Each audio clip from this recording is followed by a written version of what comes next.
Hello everyone, আমার একটি নতুন ভিডিওতে সবাইকে স্বাগত।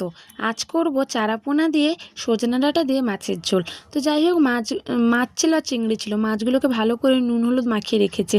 আর জানো তো, আমার না মাছের নুন হলুদ মাখাতে খুব ভালো লাগে। ওই যে আলতো আলতো হাতে ধরে ধরে সুন্দর করে মাখায়, আমার এই জিনিসটা বেশ খুব ভালো লাগে। তো যাই হোক, মাছগুলোকে ভাজা হয়ে গেছে, তারপর তেলে কালো জিরে আর পেঁয়াজ দিয়ে দেবো। পেঁয়াজগুলো ভাজা হয়ে গেলে আদা আর লঙ্কা বাটা ছিল সেটাই দিয়ে দেবো। আদা বাটাটা ভালোভাবে কষিয়ে নেবো। কষিয়ে নেওয়ার পরে যে সবজিগুলোকে দিয়ে দেবো, সবজিগুলোর মধ্যে ছিল সজনে ডাঁটা আর আলু আর টমেটোও দিয়ে দেবো। দিয়ে ভালোভাবে নাড়ে চাড়িয়ে নিয়ে একটু ঢাকা দিয়ে দেবো। তারপর ঢাকা খুলে নুন হলুদ গুঁড়ো আর একটু জিরে ধনের গুঁড়ো দিয়ে দেবো। দিয়ে আবার ভালো করে কষাবো। কষানো হয়ে গেলে জল দিয়ে দেবো।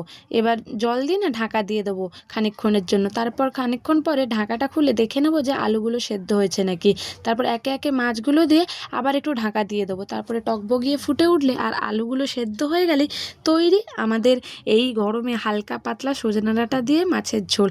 মাছগুলো যে কি টেস্ট ছিল, আর পুরো জ্যান্ত মাছ ছিল, দেখো কি সুন্দর।